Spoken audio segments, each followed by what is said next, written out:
不過今日呢個主題呢，同教會最近嘅發展係有關啊，所以呢值得大家了解下一個新嘅名稱，但係個內容本身就唔係話新嘅啊。題目係講靈修生活同共議同行。共議同行係一個好新嘅名稱，係如果我呢度寫到俾大家啊，係教宗方濟各喺2024年第16屆主教代表會議定咗呢個為主題。共議同行係中文，英文就 Synodality 嚇啊咁。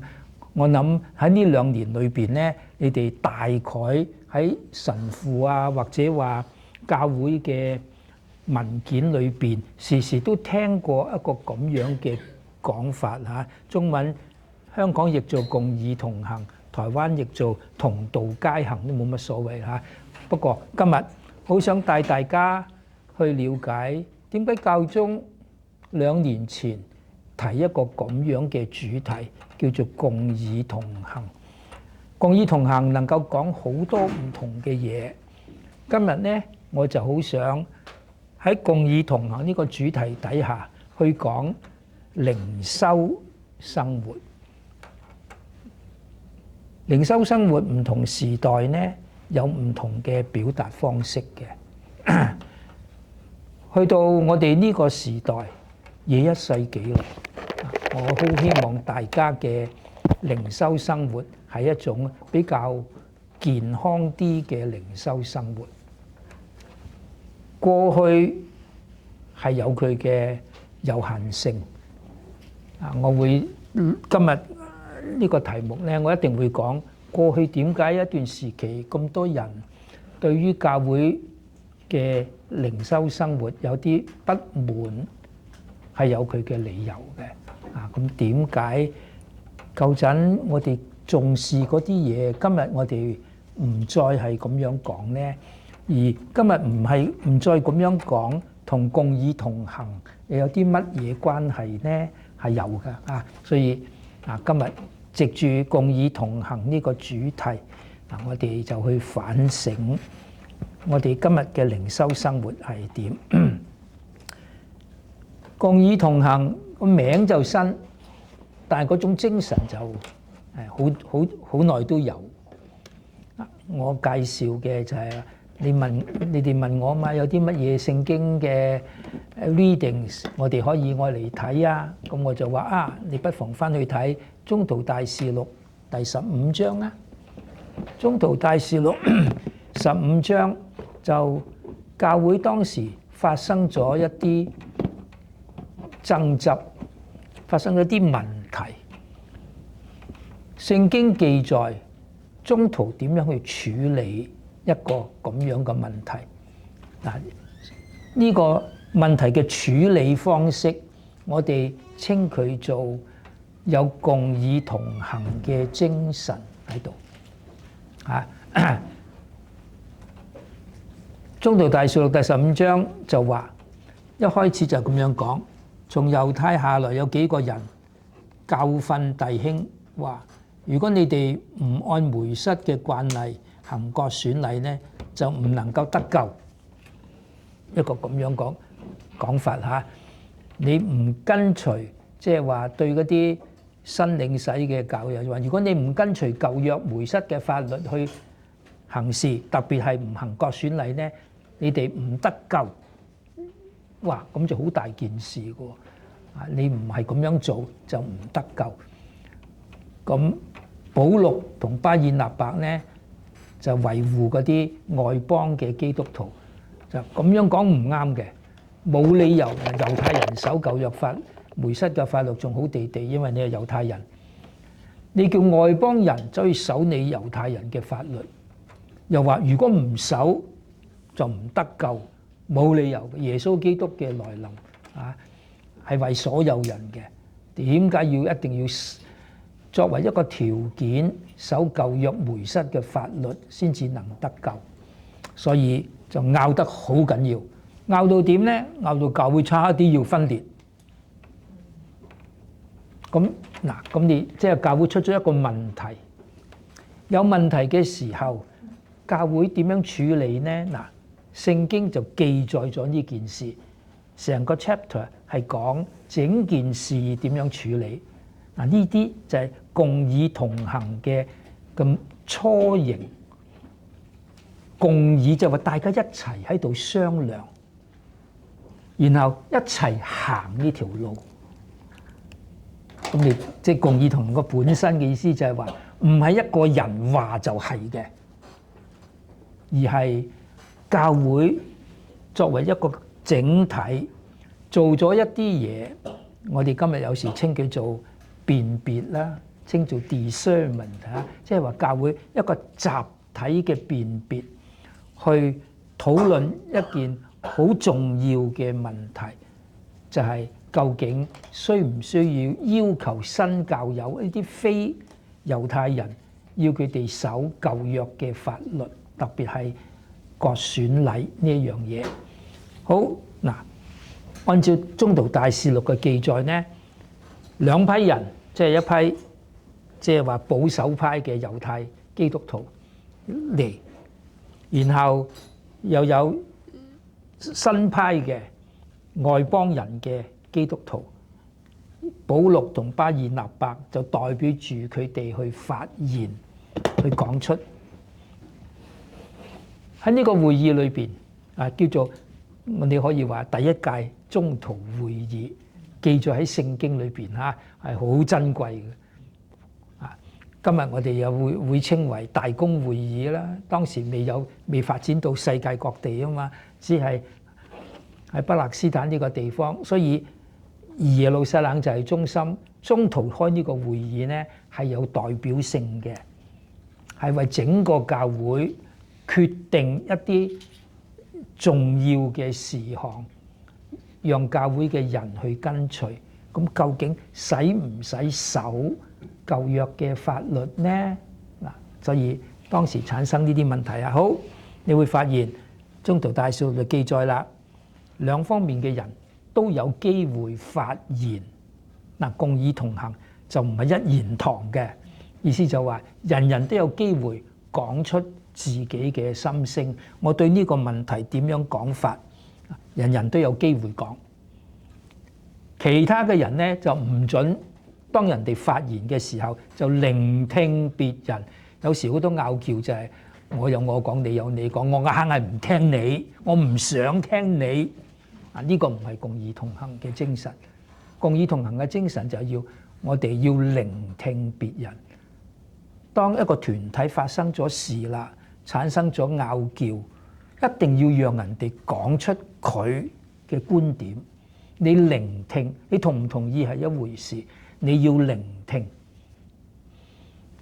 所以我哋話好多時，我哋好多爭拗就係唔肯聽人哋講，只有我啱晒，我係唯一有真理嘅人。呢個唔係共議同行嘅精神。所以好靚嘅，兩方面嘅人都有機會講完晒。伯多祿又講，伯多祿係教會嘅領袖，佢都有發言嚇。但係最終咧好有趣嘅，最後個結論提議出嚟嘅咧係嚟自雅各伯，唔係嚟自伯多祿，嚟自雅各伯，即係耶路撒冷嘅宗徒即係嘅領袖嚟嘅。佢叫做雅各伯，咁係佢起身講出一啲講法嚇。好嗱，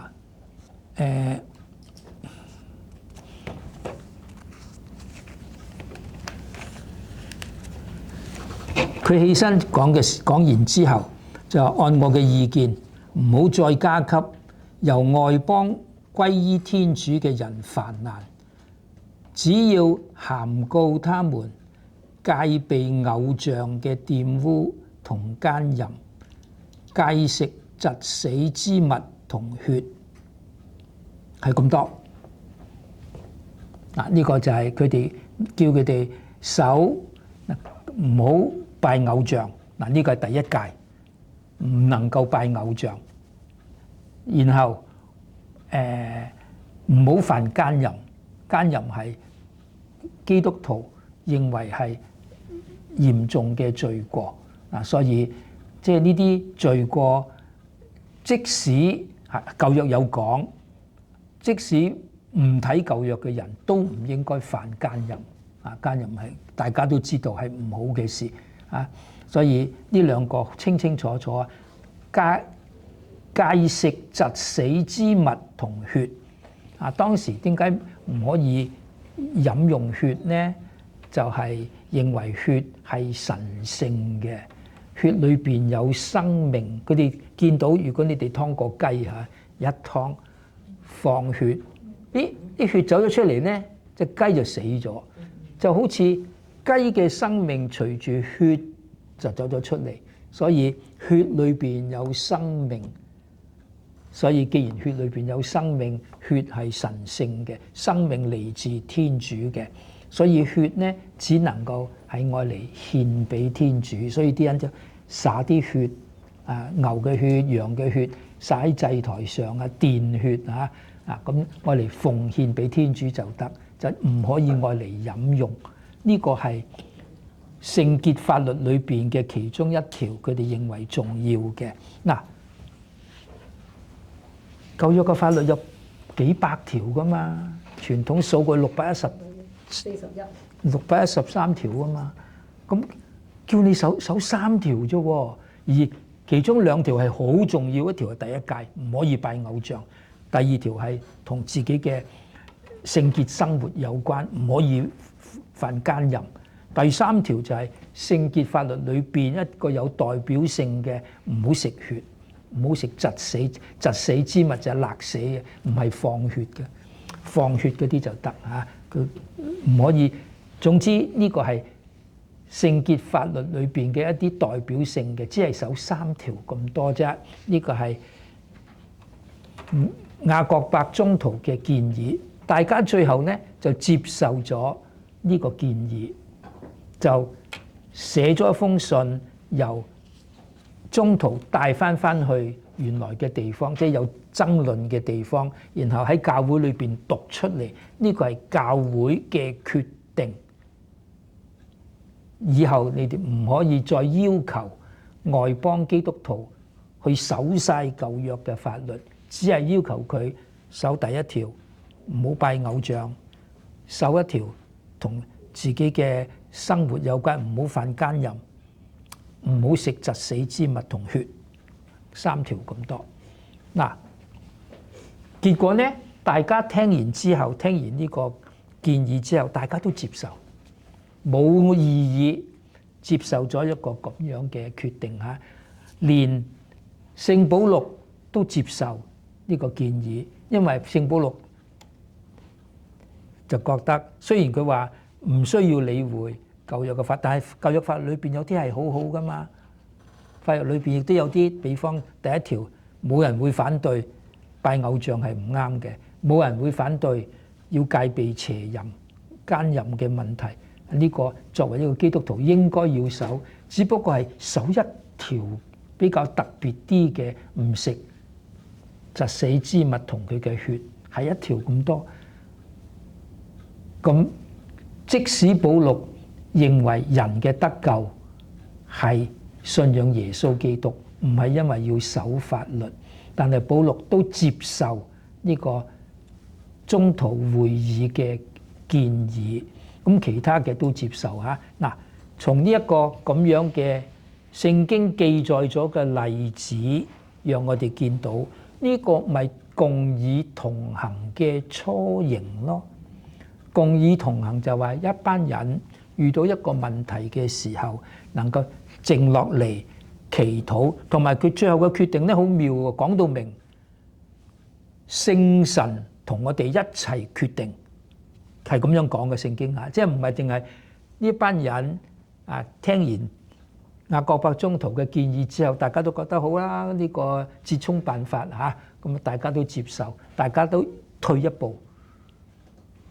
佢哋認為係聖神帶領住教會做咗一個咁樣嘅決定，所以共議同行其中一個重要嘅精神係聆聽聖神嘅聲音，讓聖神帶領我哋。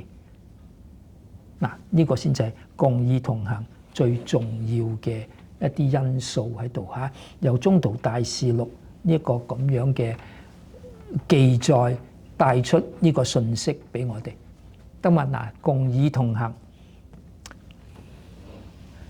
嗱，呢個即係教會呢種咁樣嘅方式，宗徒時代過後呢，共議同行嘅精神有時就幾好嘅，有時就因為好多其他原因、其他因素介入，特別係政治因素。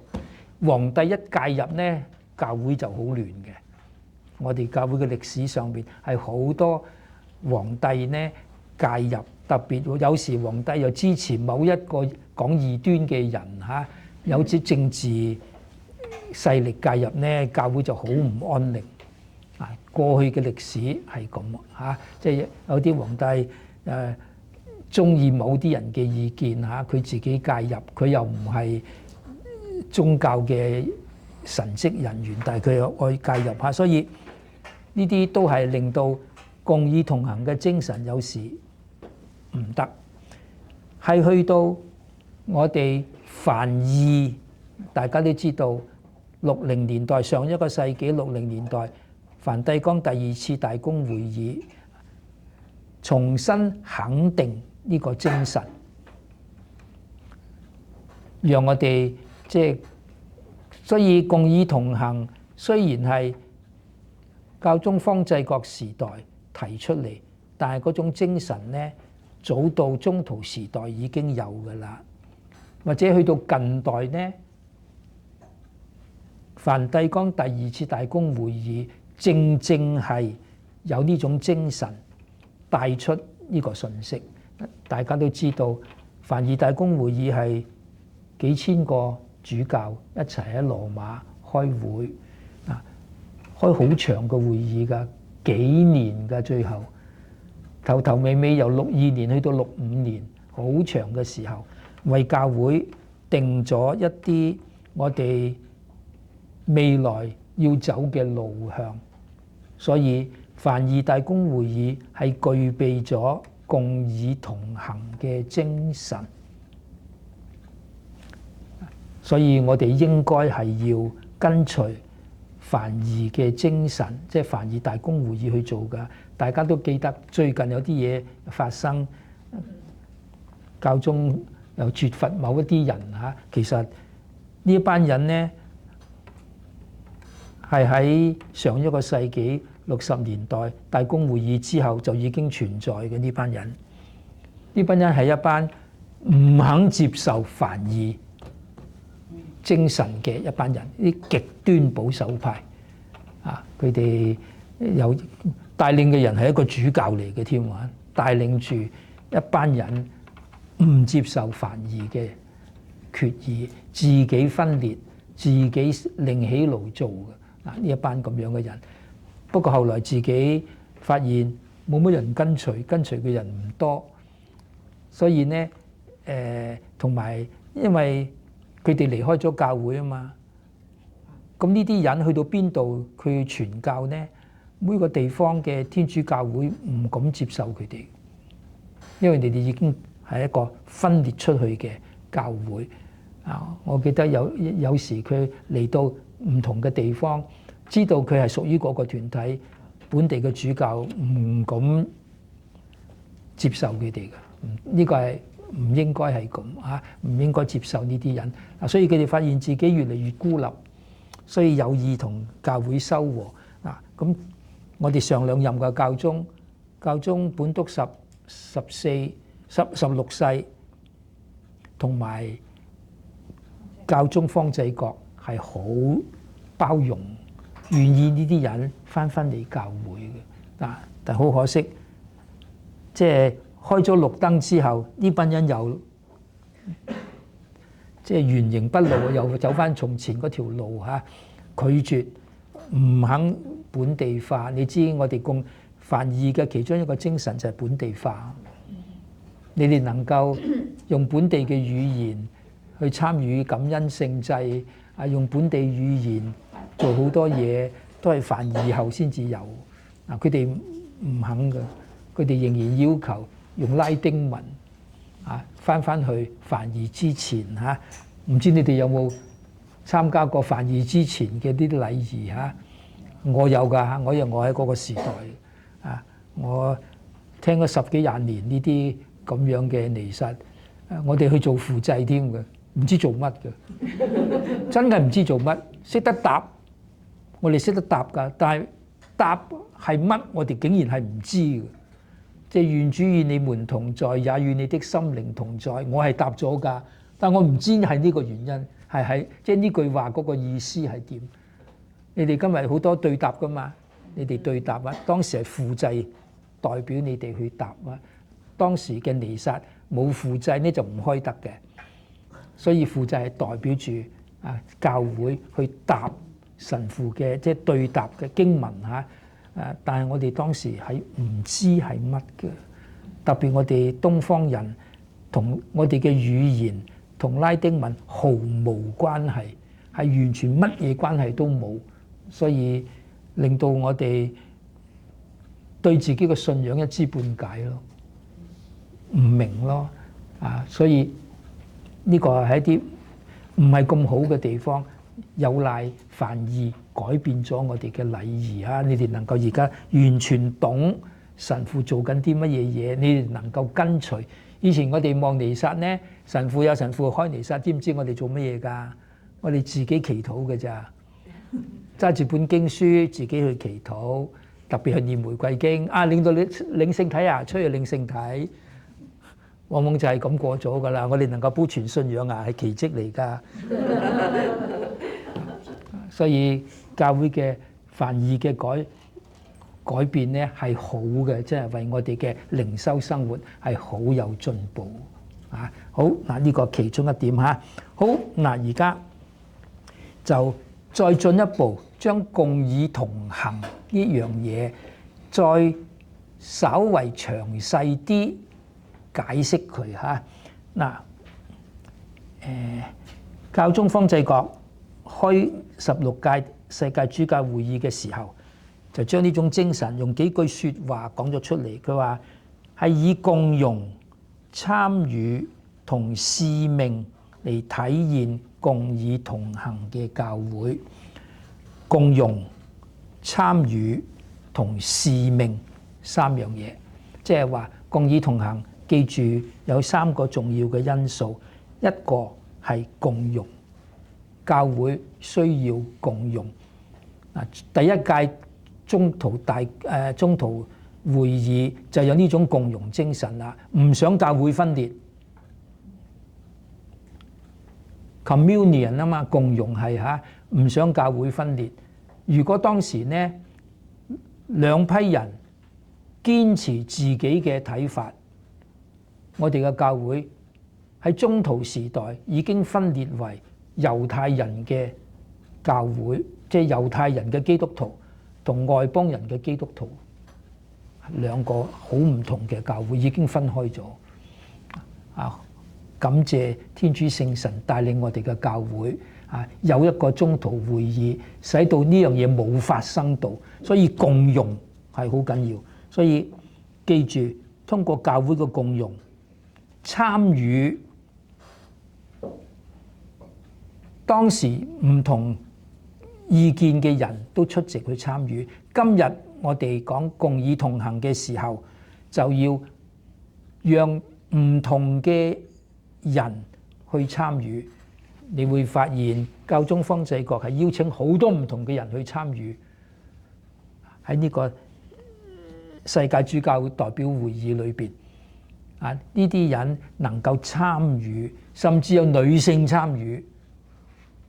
令到好多保守派嘅人唔係好高興，哇！點解女性可以參與啊？舊陣冇嘅喎。咁教宗方濟各就覺得咩時代啊，仲將女性排斥喺參與裏邊？有人甚至話教會今日嘅教會主要係女性啊嘛，冇女性冇咗教會噶啦，已經教會女性係比男性係多噶嘛。你將女性排斥咗喺外邊，唔讓佢參與，點樣可能㗎？今日嗱，所以參與係好緊要，讓唔同嘅人都去參與。我記得香港教會有幾個女性係去參與咗嗰個會議，佢哋翻嚟好開心報告㗎，能夠同啲大主教、樞機主教同埋坐埋一張台，有機會發言，係好即係想唔到嘅事嚇啊！咁甚至教宗完咗之後，就委任唔同嘅女性參與梵蒂岡唔同部門嘅主管。從來以前全部都係神父或者主教甚至樞機先至可以，今日竟然有女性坐上去梵蒂岡，仲一啲部門裏邊作主管，讓女性去參與啊嘛。嗱，呢個咪共議精神咯。嗱，有啲人唔喜歡㗎，嗱，記住嚇，有啲人係唔喜歡呢樣嘢嘅，但係點解唔得啊？所以共議同行呢三樣嘢好緊要嘅，一個係共融，一個係參與，一個係使命有 mission 嘅。我哋個個都要參與傳福音嘅使命，呢個係人人都要有嘅，唔係淨係神職人員。你用每個人以自己嘅方式去傳基督嘅福音，你能夠喺屋企裏邊向你嘅下一代傳，你都係接受咗呢個使命嗱，所以共議同行，三樣嘢嚇，記住係共融、參與同埋使命，體現共議同行嘅教會。所以嗱，共議同行就有啲改變咗我哋教會嘅模式啊！你記得我哋教會嘅模式長時期，我哋叫做金字塔嘅模式。乜嘢叫做金字塔模式呢？你記唔記得要你問答點樣講㗎？教友該聽神父的教訓，神父該聽主教的教訓，主教該聽教宗的教訓，這樣彼此聯合，共成一贊，共屬一目。要你問答係咁樣講，當時係咁樣講㗎。如果老一輩嘅教友記得嘅話，你讀要你問答係咁樣教我哋㗎。教友聽神父講，神父聽主教講，主教聽教宗講，咁樣咪聯合一目一贊啦，一個牧人一個羊贊咯。嗱，我哋係好強調呢一點嘅舊陣嚇。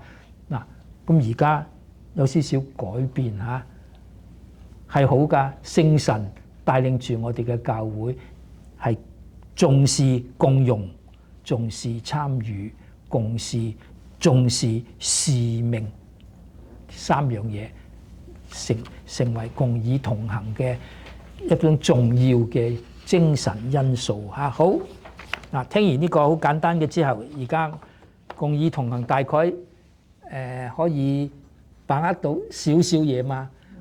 啊，我哋嘅夏主教曾經用一句好簡單、好貼地嘅講法，有商有量。佢就話有商有量，我哋唔係一言堂，我哋嘅教會呢個時代係有商有量，大家一齊啊將自己嘅意見講出嚟，啊善意地讓教會啊參考唔同嘅意見，啊有商有量。好，下一度呢，因為我哋今日係想講靈修生活嚇。首先我就會介紹梵二之前嘅靈修生活係點嘅呢？有咗共議同行精神，特別通過梵二之後，教會嘅靈修生活有啲乜嘢重要嘅改變呢？特別係你哋有冇睇唔睇得到梵二以嚟我哋嘅靈修生活有啲乜嘢轉變？我因為經歷咗前後，我就深深感受到嗰種改變。不妨我攞出嚟讓你反省一下，你哋有冇咁樣嘅經驗啊？嗱，我覺得共議同行帶出嘅靈修生活係好嘅，係健康嘅。以前呢有好處，但係亦都有佢嘅有限性。嗱，我想將從前嘅嗱，當然咧，你可能話我，哇！你咁樣好似太過偏，即係話偏一邊喎。我經驗到嘅好似唔係咁喎。嗱，不妨你又自己反省一下。你過去嘅靈修生活係點啊？好，我用翻我哋教會嘅領導人嘅説話，係佢哋睇到整個教會喺某方面嘅有限性，所以提出嚟。大家都記得凡二大公會議邊個召開㗎？若望夜三世，今日係聖人嚇。若望夜三世喺佢開幕嘅時候，1962年開幕凡二大公會議，佢就講咗呢幾句説話嚇。佢話：如今基督嘅新娘渴望用慈悲嘅良藥，而唔係嚴懲嘅武器。佢願顯示自己係眾生嘅慈母，以內心仁慈、受憐憫同良善所驅使，善待佢分離嘅子女。一句咁樣嘅説話嚇，嗱，幾能夠帶出梵二之前幾普遍地呢？教會基督嘅新娘係指教會嚇。從前用嘅方法呢，係用嚴懲嘅武器，意思就係話有善必賞，有惡必罰，係好講教會嘅 discipline。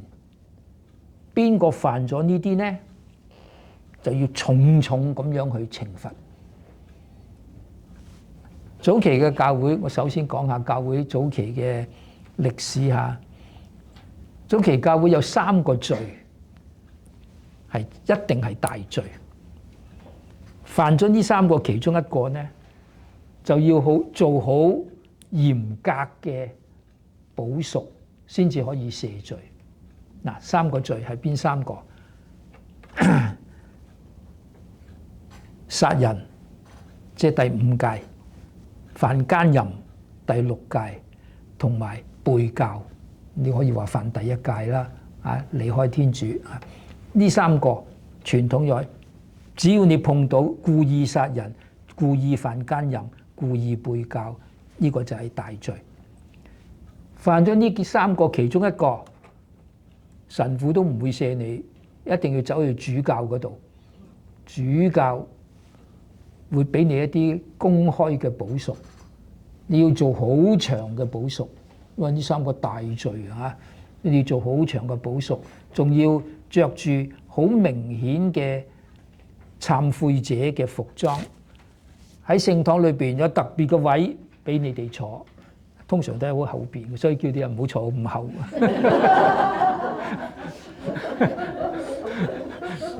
舊則就係呢啲人留翻俾嗰啲罪人離開好遠嘅。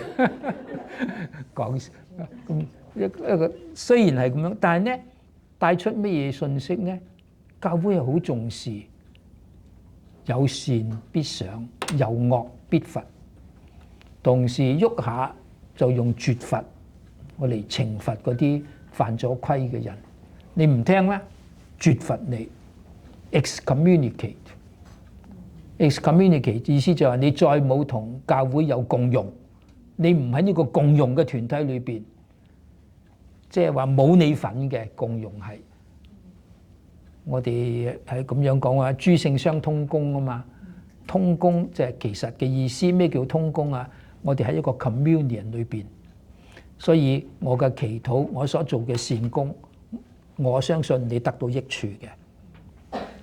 但係如果你唔喺呢個 communion 裏邊，你同即係 excommunicate 咗你，同我冇呢個共融咧，我所為你所做嘅嘢，你得唔到好處。一個共融有即係被絕罰就係一個咁樣嘅意思啊！嗱，舊真好中意講呢啲樣嘢，所以見到教宗若望夜三係一個好慈祥嘅教宗，所以佢做聖人係真係啱嘅。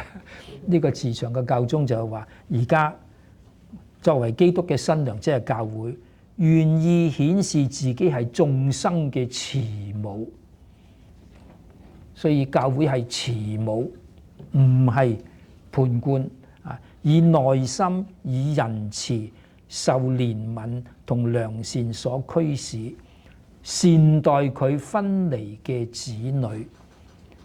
嗱，邊啲係佢分離嘅子女？一啲你可以話犯咗罪離開咗教會嗰啲啦，呢啲係分離咗嘅子女，亦都能夠係指唔係喺我教會裏邊嘅基督徒。天主教會之外仲有好多基督徒噶嘛，咁呢啲都係同我哋分離，都係天主嘅子女嚟嘅，但係分離咗，同我冇共融。但係我哋要善待佢哋。舊陣唔係噶嘛，如果你哋有冇經歷過從前天主教同基督教嗰啲中間嗰啲爭拗啊，好絕噶，你唔理我，我唔理你噶，彼此謾罵噶，嗰個時代唔應該係咁啊！大家都係信基督嘅人，係分離嘅兄弟姊妹，點解要係咁？舊陣係咁，所以教宗好清楚話，我哋要耐心，要仁慈、憐憫、良善，去善待呢啲分離嘅子女。甚至你可以話，呢啲分離嘅子女，包括埋所有非基督徒，都係天主嘅子女嘛？邊個唔係天主嘅子女？點解要對佢哋啊？好似呢啲係罪人，將佢拒諸門外，佢哋唔得救，我哋會係咁樣講啊？今日我哋唔再梵二之後唔再係咁樣講啊！梵二之前我哋有好清楚嘅講法啊嘛，唔喺我教會裏邊，你哋個個都唔得救。從前係咁樣講，你唔喺我嘅教會裏邊，當然啦，佢哋都係咁樣講啦。你唔喺我嘅教會裏邊，你哋都係唔得救。舊陣我哋的確係咁，但係而家我哋經過梵二，我哋唔再走呢條咁樣嘅路，唔應該嘅。天主願意所有嘅人都得救，人人都係天主嘅子女。嗱，所以係咪睇到個改變啊？梵二帶出嚟嘅精神咯，共議同行帶出嚟嘅改變咯，係好㗎。我哋真係要欣賞梵二為我哋教會帶嚟嘅好咁好嘅轉變啊！好嗱。中世紀嘅教會呢，有時為咗維護自己嘅傳統啊，傾向用法律嘅角度啊去處理問題，往往將教會睇成係一個法庭，神父睇成係好似一個法官啊，所以重視教會嘅重要性同埋聖事嘅必要性。嗱，舊陣我哋係一個咁樣嘅處理方式嚇啊！好嗱，呢個係梵二之前一種好普遍嘅靈修嘅氛圍嚇。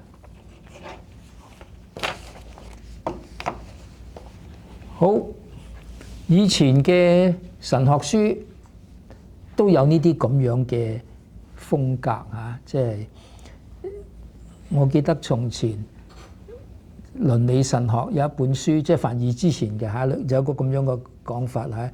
聽告解嘅聽告司鐸，即係話 confessor 聽告解嘅神父，係天主法庭嘅法官，係咁樣講嚇。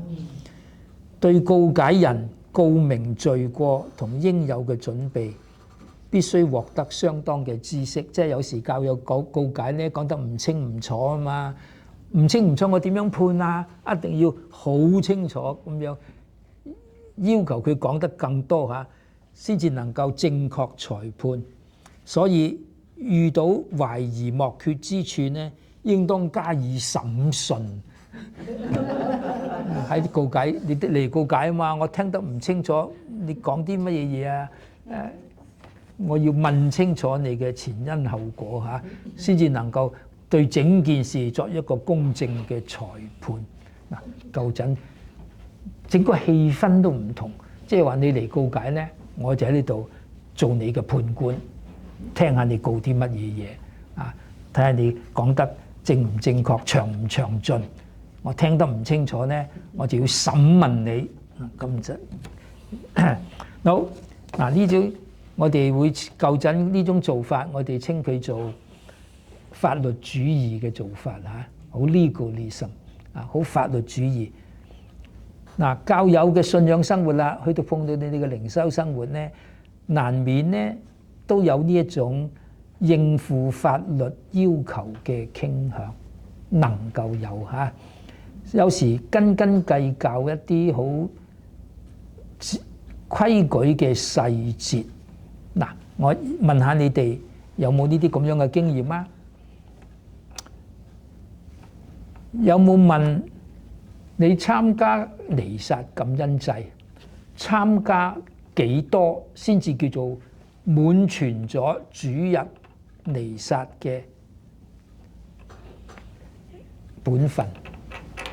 有時你會遲到㗎嘛，遲到幾多唔算，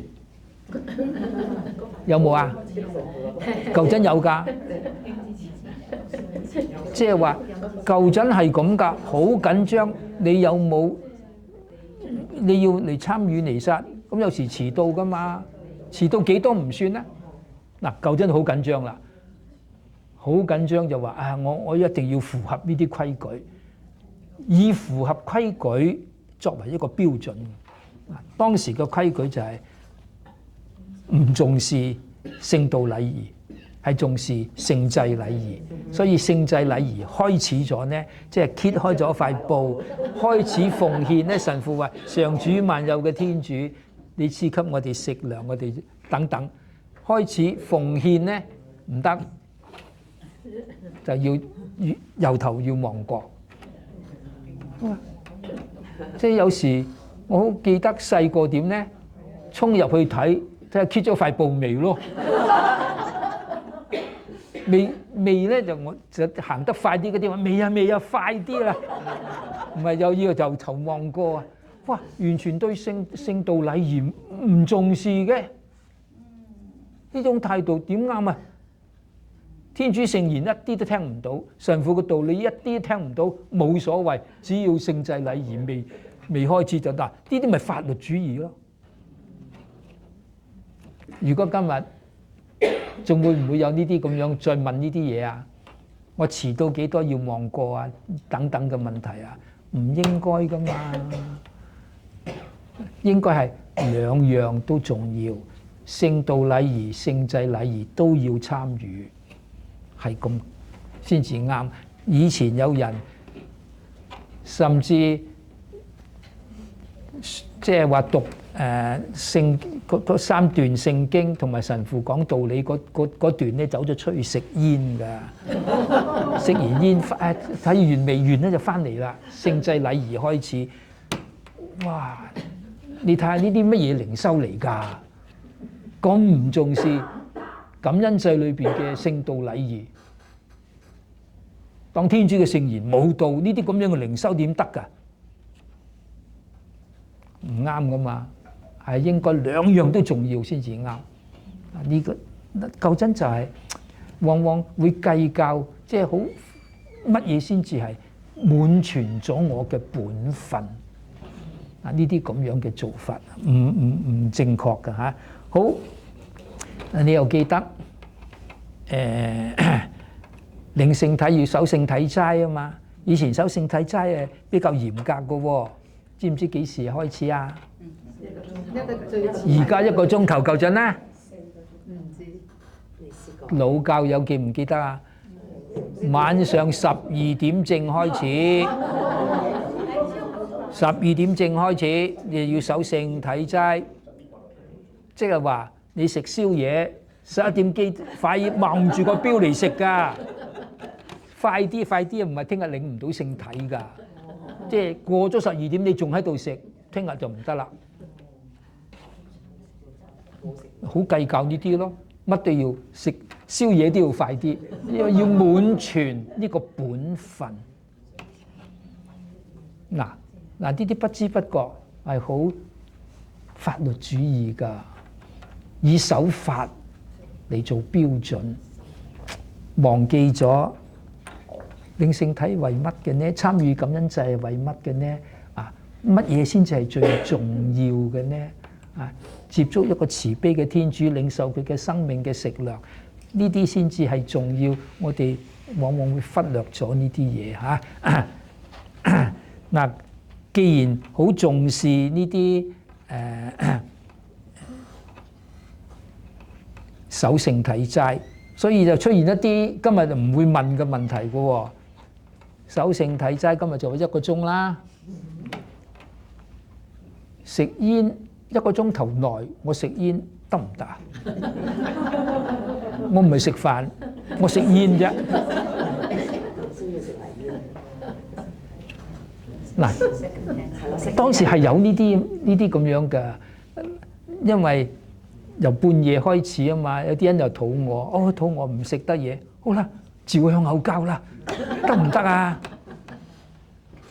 又有呢啲咁樣嘅問題啊！我哋今日就話主日應該要守係罷工瞻禮日，應該星期日唔應該工作啊，應該將自己嘅注意力轉向天主。本來嘅原意係咁嘅，叫你星期日轉向天主啊，唔做嘢。所以從前呢，星期日喺外國的確係乜嘢鋪頭都閂門。以前係，而家就係我唔知啦。鋪頭唔開門嘅，應該係主要叫你哋將你嘅心轉向天主。今日唔需要工作，你嘅心轉向天主，原意係咁嘅。但係而家就往往喺早期呢，就係話，唔工作識冷衫得唔得啊？即係有呢啲咁樣嘅問題㗎，即係話我算唔算冇守到主日應該停止工作呢個咁樣嘅規矩啊等等啊。總之我哋呢啲就係法律主義精神底下問嘅問題或者過嘅一種模式值得我哋去反省。我哋係唔係以一個咁樣嘅態度去睇我哋嘅規矩啊？法律規矩應該有嘅，但係唔好忘記呢啲規矩背後嘅精神係喺邊一度。好，而家講下梵二之前嘅靈修啦。首先都係靈修嘅一種表現啊，同聖事有關。但係呢，重視法律嘅靈修呢，就會好緊要。天主係一個公義嘅天主，天主係一個有善必賞、有惡必罰嘅天主。要你問答係咁樣講㗎，有善必賞，有惡必罰，不在生前，必在死後。記得嘛？係咁樣講㗎，即係話天主就係咁樣嘅嚇。呢種思想唔單止出現喺神學裏邊嚇，還出現喺藝術、喺神父嘅講道，甚至係喺祈禱裏邊。嗱，呢係我哋嘅靈修生活嚇。我哋的確係充斥住一類咁樣嘅天主，係公義嘅天主，天主係好計較你會犯嘅一個罪，一個咁樣嘅講法嚇。好。既然係咁，我哋從前嘅靈修呢就好重視萬民四末啦。咩叫做萬民四末啊 ？Four last things 啊，四樣嘢。萬民四樣嘢：死亡、審判、天堂、地獄。呢個叫萬民四末嚇。如果你想睇萬民四末呢？有人去過澳門嘛？澳門嘅墳場聖 Michael 嘅墳場裏邊嘅聖堂，嗰度嘅彩色玻璃，你翻去澳門再睇多次啊，就係講萬民四末嘅，好清楚用彩色玻璃顯示出死亡、審判、天堂、地獄。如果你有喺聖山嚇聖 Michael 裏邊入去睇下啲彩色玻璃，就係萬民四末用彩色玻璃用藝術去表達萬民四末呢種思想。所以當時好多人唔識字，望下呢啲圖像嚇，就帶出呢個意思。每個人都有4個終結，一定要經歷死亡。我哋經歷審判，審判就一係升天堂，一係落地獄。嗱，成日係咁講呢一樣嘢。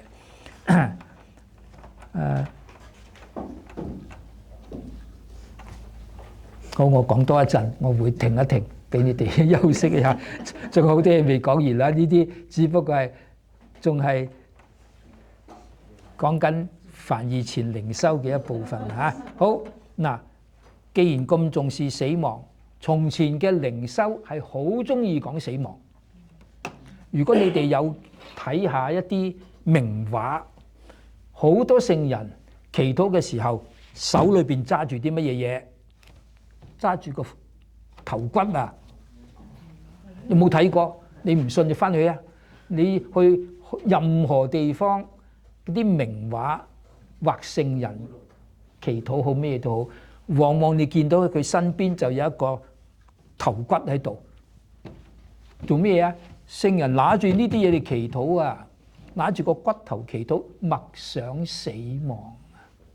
默想死亡係當時靈修生活嘅一個好普遍嘅做法。默想死亡，大家有冇睇過施主篇？傳統嘅出名 Imitation of Christ 啊嘛，裏邊就有好中意講死亡。我讀幾句俾你聽啊。死固然可怕，但活大年紀也許更有危險。常想着死，天天預備着死的人是有福的。我哋係咁樣講噶嘛。從前施主篇係好普遍嘅神修書啊嘛。我細個由細睇到大嘅，唔知睇到幾多次咯。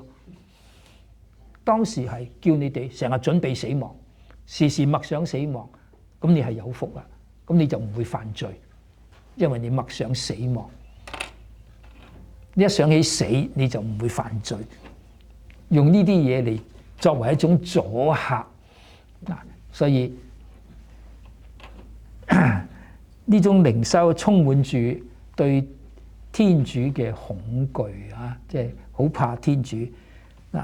我就覺得聖經裏邊咁多講天主講得咁靚嘅篇幅，我哋好似疏忽咗。天主其實聖經多得很，講天主緩於發怒，富於仁愛啊！天主係慈悲嘅天主。點解我哋以前唔多講呢啲嘢呢？點解我哋嘅靈修充滿住對死亡？跟住我就會講對地獄、對審判嘅靈修啊！點解我哋咁驚呢啲嘢？呢個就係從前的確係咁嚇。你睇下我時時好喜歡用嘅聖詠23，佢點樣講死亡啊？縱使我走過陰森的幽谷，我不怕兇險啊嘛，因為有你與我同住啊嘛，幾靚！點解將死亡講得咁得人驚啫？只要有天主同我同住，同我喺埋一齊，我乜都唔害怕，對死亡我都唔害怕。呢個先至係基督徒靚嘅靈修生活啊嘛！呢個都值得我哋反省。點解我哋從前咁重視嗰啲比較 negative 嗰邊嘅嚇？好，講多。作為基督徒，的確唔應該對死有咁多禁忌啊，因為我哋相信有復活啊嘛。唔應該有咁多禁忌。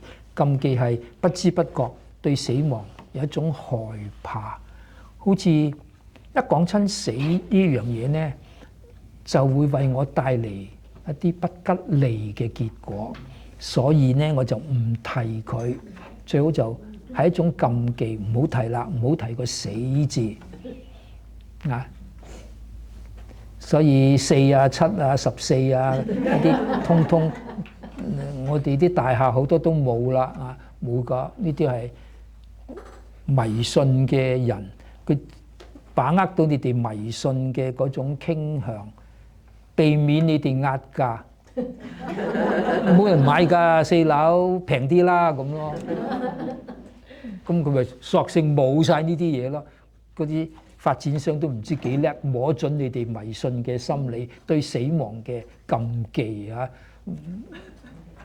呢個係我作為基督徒唔應該嘅啊！我成日都覺得唔知點解我哋好害怕死亡啊！下一次參加喪禮唔好咁驚，帶啲吉儀翻屋企得㗎？點解咁驚啫？啲人一定要抌咗佢㗎，唔帶得翻屋企，禁忌嚟㗎。點解啊？點解唔驚？我話俾你聽，我次次都帶翻屋企。我俾你哋參加喪禮，一定比你哋多。我參加過幾百次喪禮，咁又點啫？咁點解要驚呢啲嘢？就係基督徒，我哋相信有復活啊嘛，為咩咁害怕同死亡有關嘅嘢呢？好似死亡就一定係不吉利，唔應該。嗱，呢啲係我哋從前梵二之前嘅靈修嚇。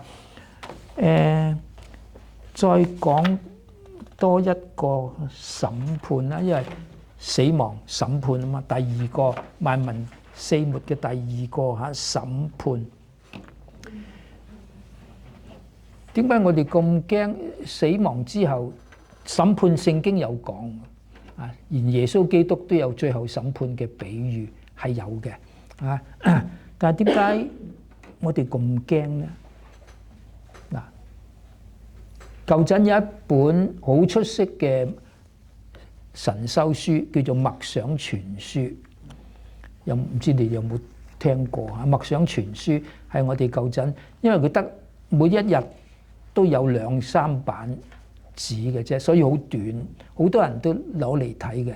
大概睇一次10分到15分鐘，咁就幫助你自己每一日有10分到15分鐘嘅祈禱。所以好，我哋起碼我讀中學嘅時候，成日都用呢一套書，幾本嘅嚇，365日都有嘅，叫做《默想全書》，教我哋啊，裏邊就充斥住好多好多呢一類對萬民四末嘅恐懼嗱。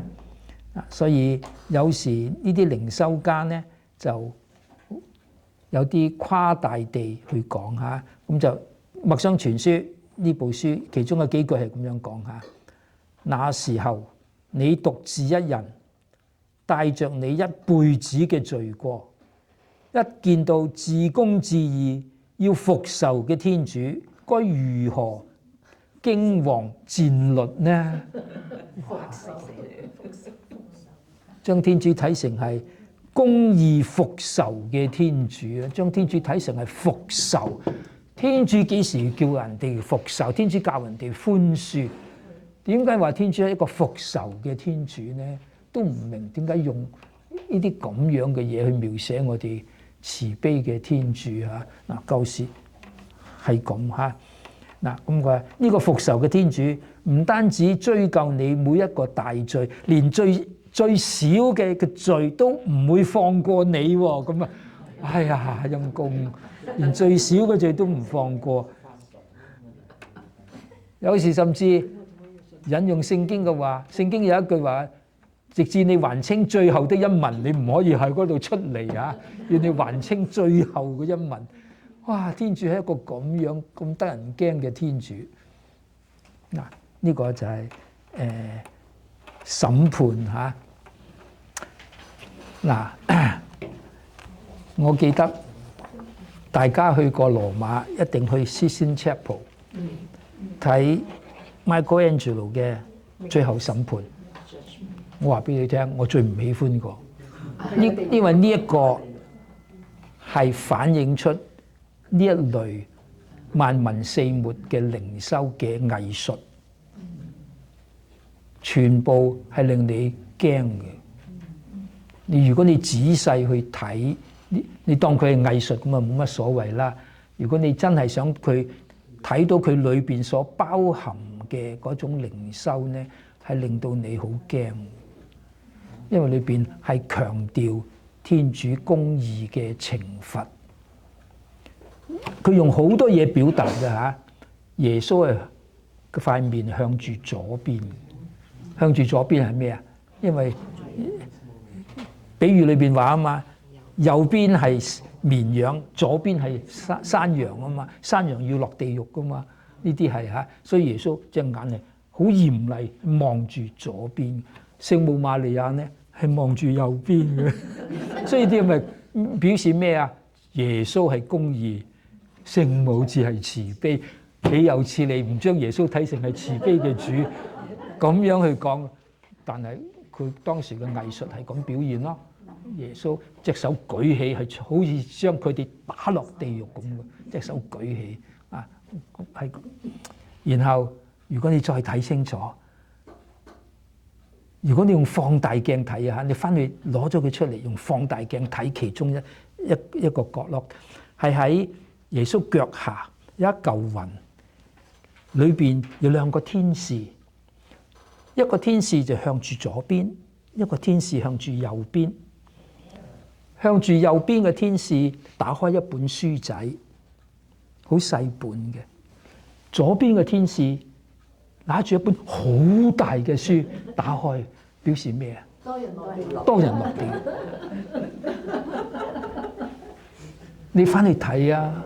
嗱，呢種藝術去表達呢種靈修咯，即係話好多人被罰落地獄嘅，所以嗰本書係咁大本，天使要托住好大本，升天堂嗰本書仔嚟嘅咋。嗱，呢啲咪藝術去表達靈修咯。我所以話唔合格㗎，嗰種靈修，藝術可能好高超，但係靈修唔合格。將我哋嘅天主慈悲嘅主，將耶穌嘅慈悲，完全係同聖保祿所講嘅係唔相同㗎。聖保祿點樣講啊？基督對我哋嘅愛幾咁長、幾咁闊、幾咁高、幾咁深，係遠遠超出你能夠想像㗎。呢個係保祿嘅經驗啊嘛，呢個先至係靚嘅靈修俾我哋感受到耶穌基督對我哋嘅愛咁高超，你想唔到係咁高。但係呢啲害怕萬民聖母嘅靈修，就似乎將我哋最靚嘅福音嘅精華唔知掃咗去邊啊！啊，值得我哋好好反省。好，休息一陣，我哋陣間翻嚟講翻啲好嘅嚇，唔使驚，唔好聽完之後咁驚。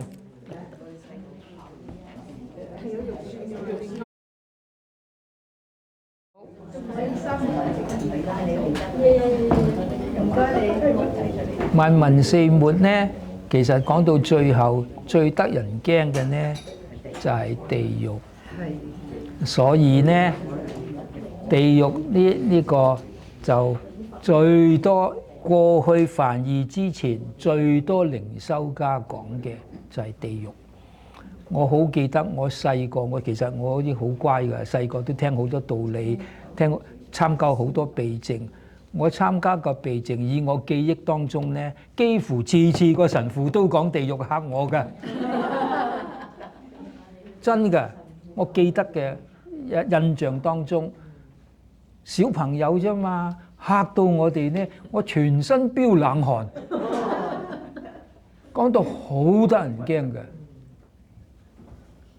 嗱，咁你要記住喎，咁如果真正了解咩叫地獄啊，地獄佢就好中意將聖經裏邊有關地獄嘅比喻睇成等同真實嘅世界。地獄裏邊有火啦，有蟲啦等等啊，呢啲咁樣嘅嘢。咁有時有啲人又諗，有火啲蟲燒極都唔死嘅咩？有人就咁樣會問呢啲嘢，但係我哋冇理會呢啲，就係話裏邊有蟲咬你，又有火燒你。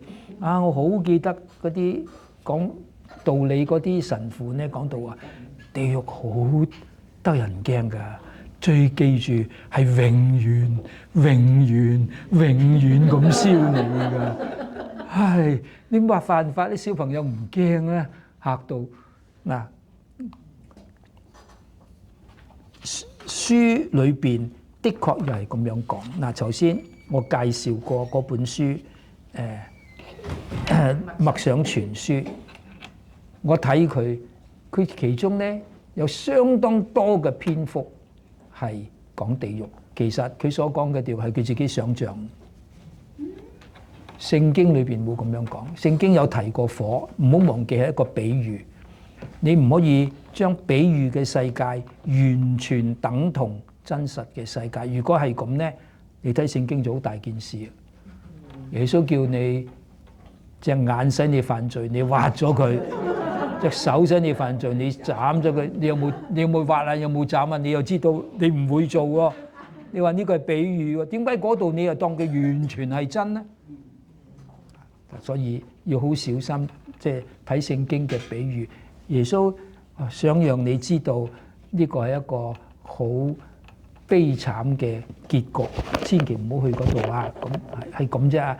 用火用呢啲嘢表示佢嘅可怕，但係咧好多人咧就用自己嘅想像嗱。我讀幾句咁多默想全書嘅説話嚇，就話地獄嘅火比現世嘅火猛烈更加萬倍。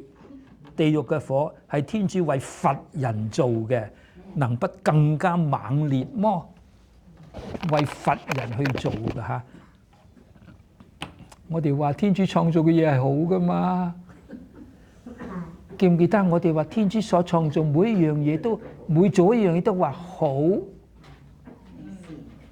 所以你將地獄睇成係咁樣嘅真實呢？就好似係天主做，忘記咗如果有地獄嘅話，係你自己做出嚟，係你拒絕天主嘅結果，唔係天主做出嚟，用呢樣嘢去懲罰你。記住，係你。天主幾時？聖保祿話，基督十字架上嘅功勞遮蓋晒我哋所有人嘅罪過，已經將我哋嘅罪債釘喺十字架上，我哋係無罪可定。呢個幾靚嘅福音。聖保祿，唔好忘記聖保祿書信冇提過地獄㗎。聖保祿只係講基督拯救我哋，基督係我嘅救主，所以佢咁稱讚對耶穌基督嘅。佢真係我嘅救主，係佢將我從死亡、從罪過裏邊釋放出嚟。聖保祿深深感受到耶穌基督點樣釋放佢，使到佢能夠得到一份喜樂平安。無論環境幾咁惡劣，佢感受到基督同佢同在。嗱，呢個係我哋嘅聖保祿啊！講得咁靚，點解？如果要睇，所以我話聖經咁多嘢好睇，梗係選啲正噶嘛，即係正能量噶嘛。嗱，所以點解要選一啲我哋稱佢做下等痛悔嘅？唔好忘記，下等痛悔係講咩啊？我好害怕被罰，所以我唔做壞事。呢個係我哋傳統都認為係下等嘅，唔係上等。上等痛悔係因為愛，我唔去做壞事，因為愛天主咁愛我，我唔會做任何嘢違背佢呢份愛。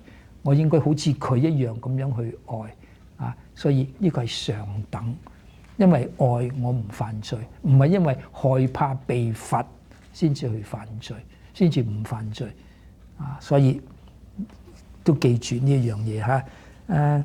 嗱，既然係咁，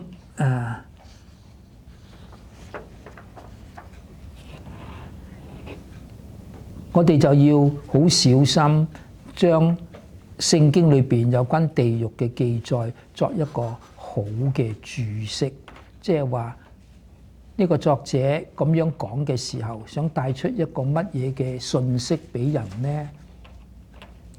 地獄係你自己走寶，你自己唔要天主俾你嘅最好嘅禮物，你自己將自己放喺一個咁樣絕望嘅環境，係你自己造成，唔係天主做出嚟去罰你。我哋唔係咁樣，唔應該咁樣睇，係你自己拒絕天主嘅慈愛，天主嘅恩賜。我唔要，你唔要，結果咪咁咯。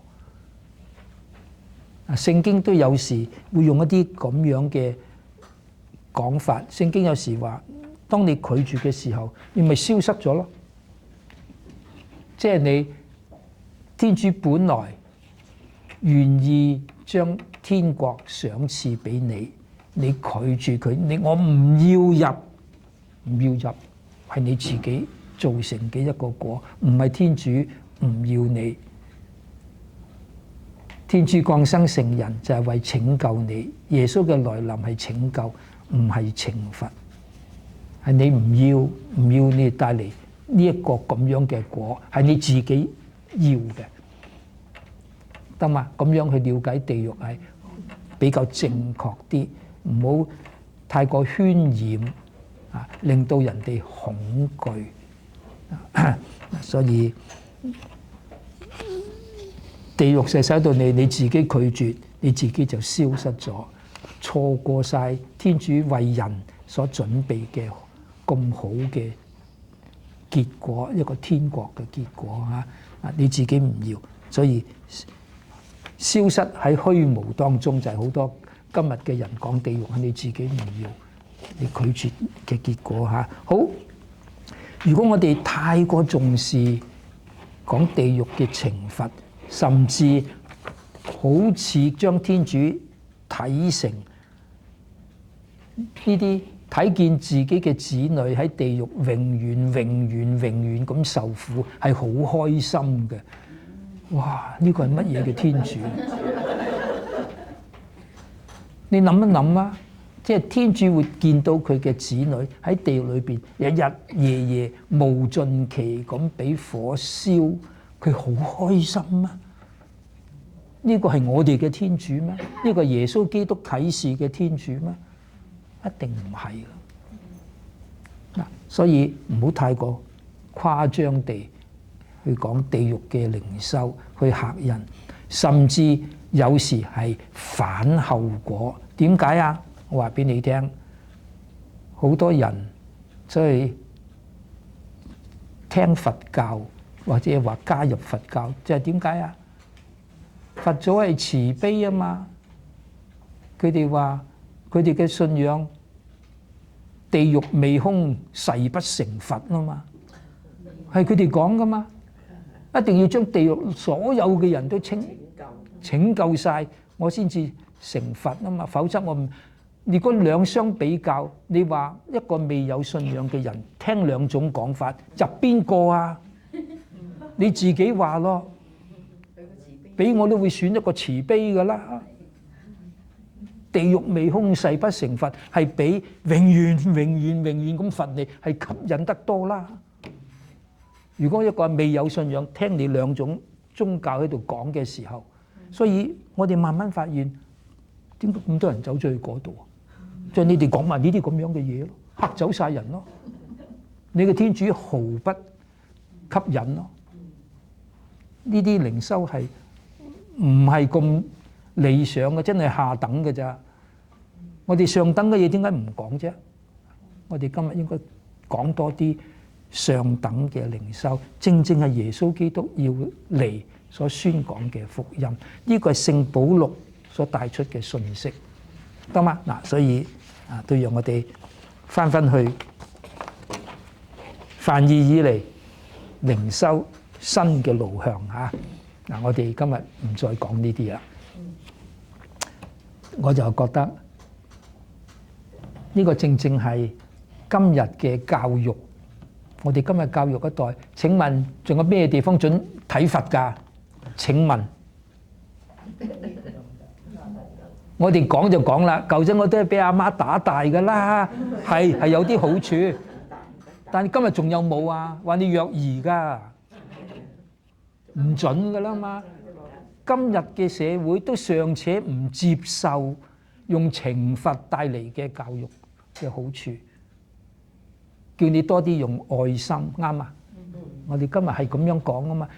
世俗嘅社會都尚且知道唔可以再用呢啲咁樣咁低等嘅懲罰嘅方式去教育我哋嘅下一代啦。我哋教會唔應該再走呢啲咁樣嘅路線，啱啊？所以應該用啲正氣啲嘅啊。所以梵二俾到我哋一個咁樣嘅新路向嚇。好，保祿六世，因為教宗若望夜三未完，梵二未完，佢死咗啦。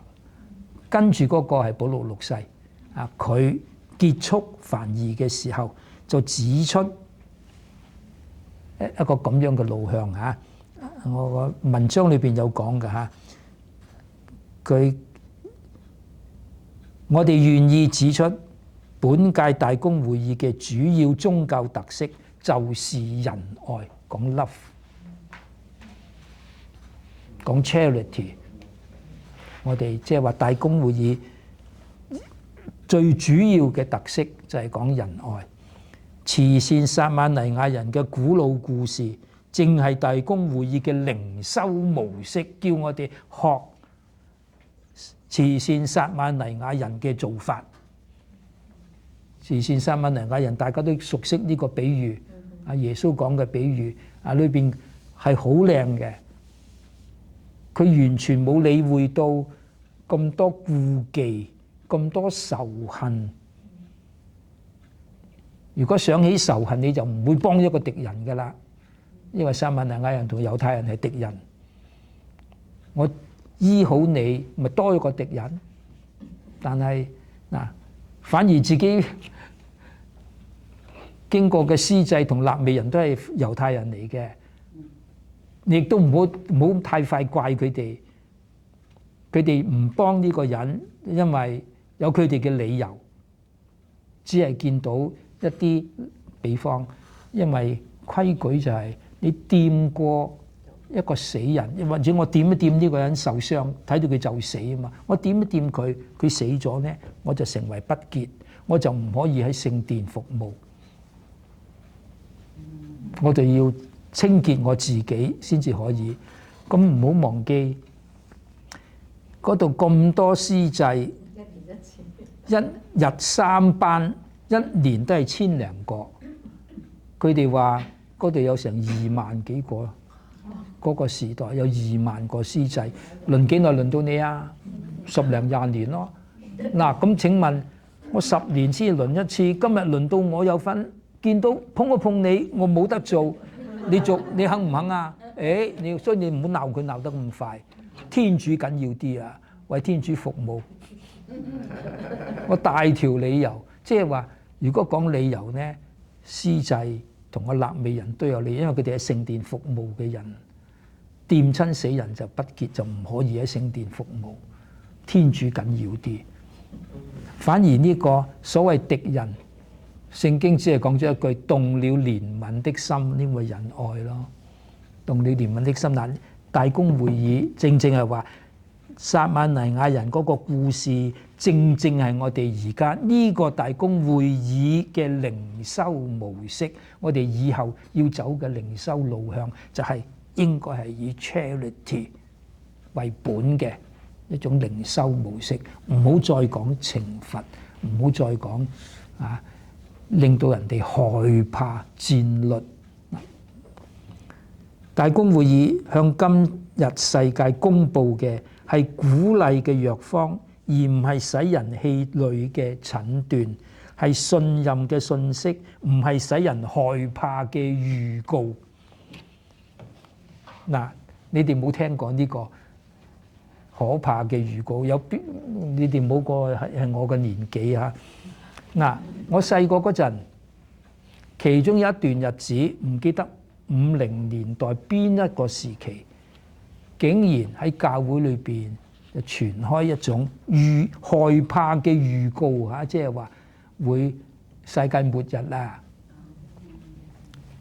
當時係流傳一個唔知點解，唔知邊個人流傳出嚟，就話快嚟啦呢一日，或者話天主嘅懲罰呢個世界，因為打仗，世界大戰死好多人啊，所以好多人嘅罪過造成嘅，所以天主要你懲罰呢個有罪嘅世界。呢個世界呢將會有1/3人要死咗，然後天長期黑暗，電燈係點唔着嘅，唯有復活嘅蠟燭先至點得着。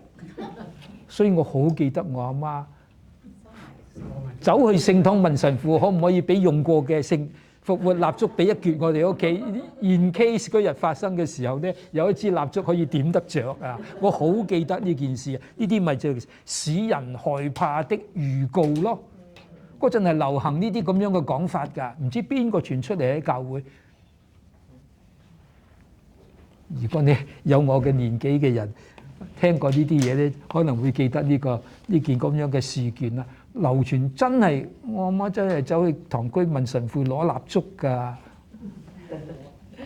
唉，當時係流行呢啲咁樣嘅靈修，嚇你哋，等你哋快快離開罪過嚇。好，所以而家我哋話，因為聖神推動，我哋開始另外一種有共議精神嘅靈修出現啦，讓教友感受到福音嘅喜樂。福音係開心，福音本身就係好消息啊嘛 ，good news 啊嘛。話天主罰我啲咩好消息話俾我聽咧？請問，話天主寬恕我先至係好消息啊嘛，天主唔計較我嘅罪過先至係好消息啊嘛。唔知點解我哋咁重視或者話過去呢一種咁樣嘅恐嚇嚇。所以我哋話而家我哋一齊參與呢個福傳嘅使命嚇。好，嗱，今日梵二已經唔再將其他嘅人拒絕喺救恩嘅門外。唔好忘記救恩係耶穌基督俾嘅。邊個得救，邊個唔得救，係天主嘅事，唔係我哋講。我哋唔應該話呢個人唔得救。如果天主願意嘅話，人人都可以得救。聖經係咁樣講，天主願意所有嘅人都得救，唔願任何人喪亡。聖經講。嗱，呢個係梵二之後我哋教會走嘅路向，係希望所有人都得救。好，嗱，呢個係梵二帶出嘅好嘅靈修嚇。我舉一啲你哋個個都熟悉嘅，你就會發現原來我已經係咁耐喺呢一種靈修氛圍裏邊，唔係好覺喎。嗱，我而家提出，希望你以後參與彌撒又好，自己祈禱又好，發現原來梵二以嚟，我哋教會走緊一種係好寬大嘅，願意容納所有人嘅靈修。因為耶穌基督佢嚟係拯救所有人，唔係淨係拯救基督徒。佢為所有人嘅得救，耶穌係眾人嘅救主。好，嗱，呢種慈悲靈修，我叫佢做深入到今日梵二後嘅教會裏邊，特別我哋嘅禮儀裏邊。嗱，我帶你哋睇下，你哋一定聽過好多次噶啦，不過你冇注意。嗱，而家希望你以後聽到呢啲呢，你要注意。原來呢個正正係現時教會嘅靈修嚇。好，我好中意用感恩經第二式嘅，唔係因為佢短，而係因為裏邊有幾句好靚嘅經文。嗱，多數嘅神父都用第二式，我日日都用第二式，我日日都念呢句經文，提醒我呢樣嘢。所以都希望你記得嗱，裏邊就有呢幾句話，表示出天主嘅慈悲。佢話啊，並求你垂念所有去世的人，使他們享見你聖容的光輝，係咪啊？日日都念㗎啦，有冇注意到啲咩新嘢啊？所有，佢冇話求你垂念去世的善人，使他們享見你聖容的光輝。佢係話垂念所有去世嘅人，係教會嘅祈禱嚟㗎，每一日嘅祈禱。我哋教會每一個神父，只要你念第二式，你就為所有去世的人祈禱，你有幾偉大？嗱，呢個為你哋中間有啲已亡嘅親友係非基督徒，記住第二式，你咪為佢祈禱咯。點解唔得啊？祈求慈悲嘅天主接納佢哋咯，幾美麗嘅靈修。我哋每一日整個教會都係喺度咁樣念，唔係我講嘅，係每一日嘅祈禱就有為所有去世的人祈禱。我哋相信天主就係咁慈悲，正如聖保祿所在，耶穌基督嘅愛遠超過你能夠想像，就係呢啲咯。所以都讓你哋喺祈禱裏邊記得呢啲嘢啊！所以第二式係咁，好，第四式都有，第四式就好少人用。第四式類似嘅講法嚇，我讀埋俾你聽。第四式，求你垂念安息於基督的信眾，並垂念所有的亡者，他們的信德只有你知道。佢有冇信德咩？只有天主至知咯。我哋唔判斷咯，讓天主慈悲嘅主去睇佢哋。嗱，係好清楚嚇。好，又另外一啲祈禱啦。你哋中間有啲念大日課，教友都可以念大日課㗎，唔係淨係神職人員㗎。神職人員就必定要念啦。你哋都歡迎你哋。咩叫大日課？時辰祈禱啊，即係唔同嘅時辰祈禱啊。其中咧最重要嘅就係早禱同晚禱，叫做時辰祈禱。我哋 Divine Office 啊，以前淨係神職人員或者修道人念，其實唔係嘅，乜嘢人都可以念。你而家手機就有㗎啦。啊，時辰祈禱，時辰祈禱最重要就係早禱晚禱。晚禱咧有一系列嘅信友禱文，信友禱文最後嗰句呢，時時都係為亡者祈禱嘅，時時都係為亡者。你不妨注意啊，每一日晚禱最後嘅信友禱文都係為亡者，而絕大部分嘅信友禱文為邊啲亡者啊？亦都係為所有。嗱，我呢度其中一啲啫嚇。永遠應受讚頌嘅主，你喺末世降來，公開執行審判時，求你率領我哋及所有亡者進入天國。我哋求呢一樣嘢，求天主在喺審判嘅時候率領我哋同埋所有嘅亡者一齊入天國。呢個係我哋今日整個教會嘅祈禱，幾靚！我哋希望所有嘅人都同我哋一齊能夠進入天國。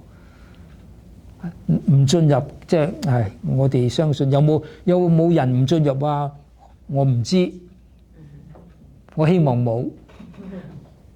但係如果佢拒絕天主，我哋會咁樣講啊嘛？天主創造我哋，冇問過我哋。但係天主救贖我哋呢，係要我哋同佢合作，佢要接受天主嘅恩賜。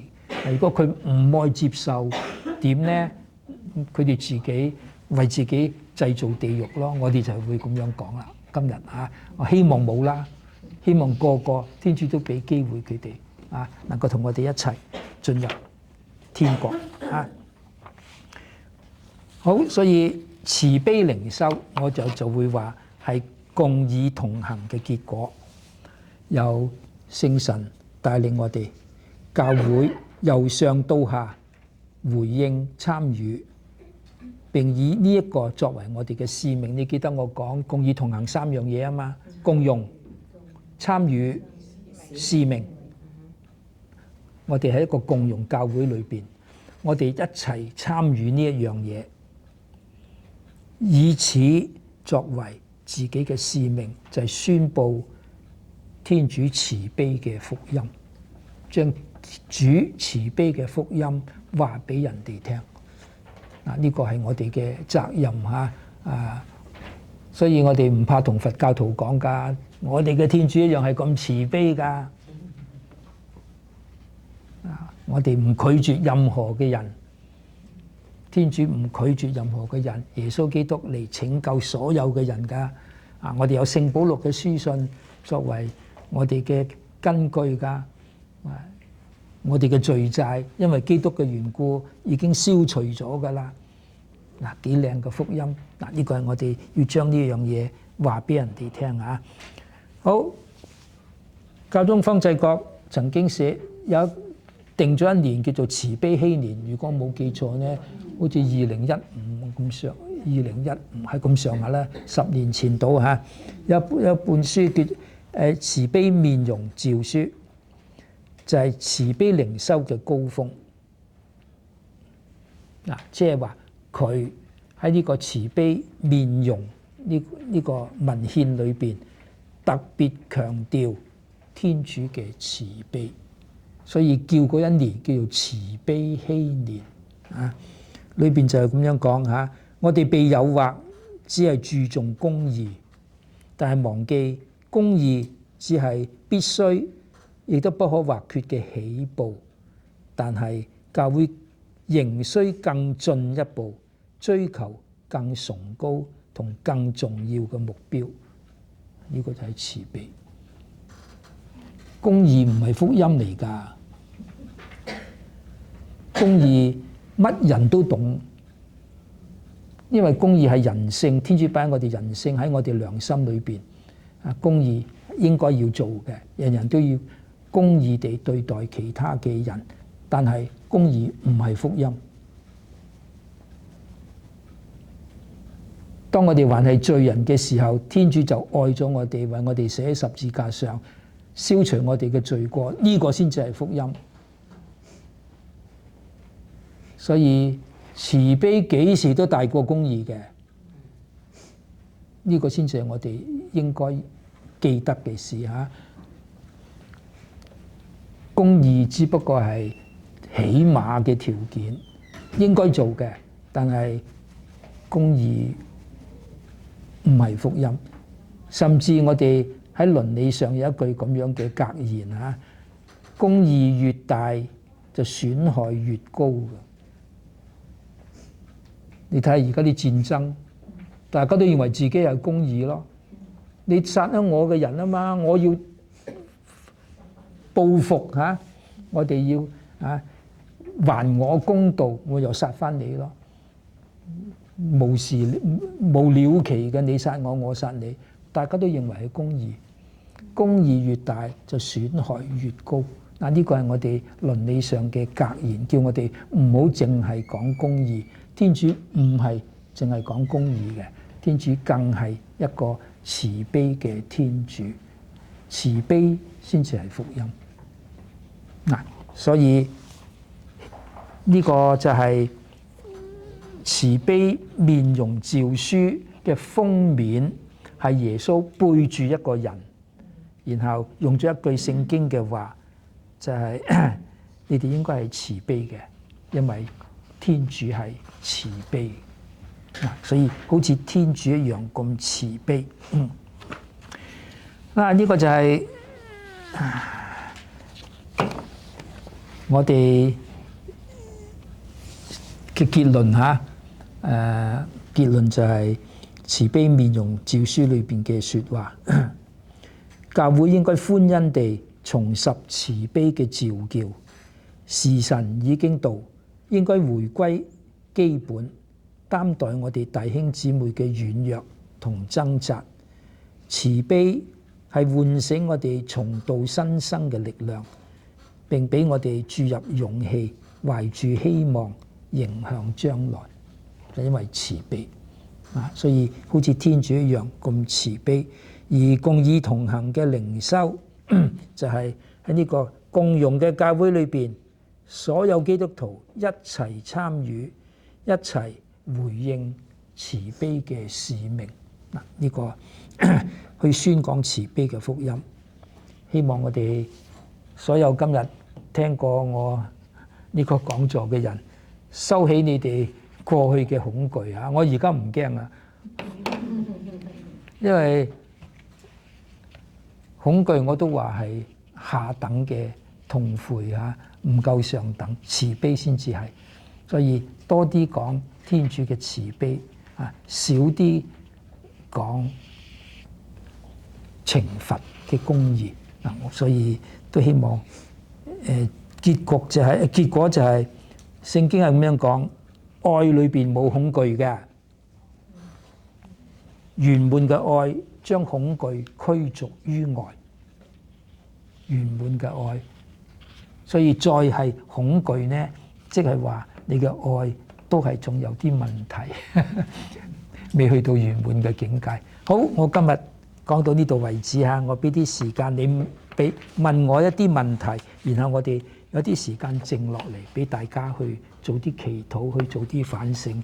希望你哋感受到我想帶出嘅信息嚇。我希望你哋以後唔好驚天主，應該係愛天主，唔應該驚。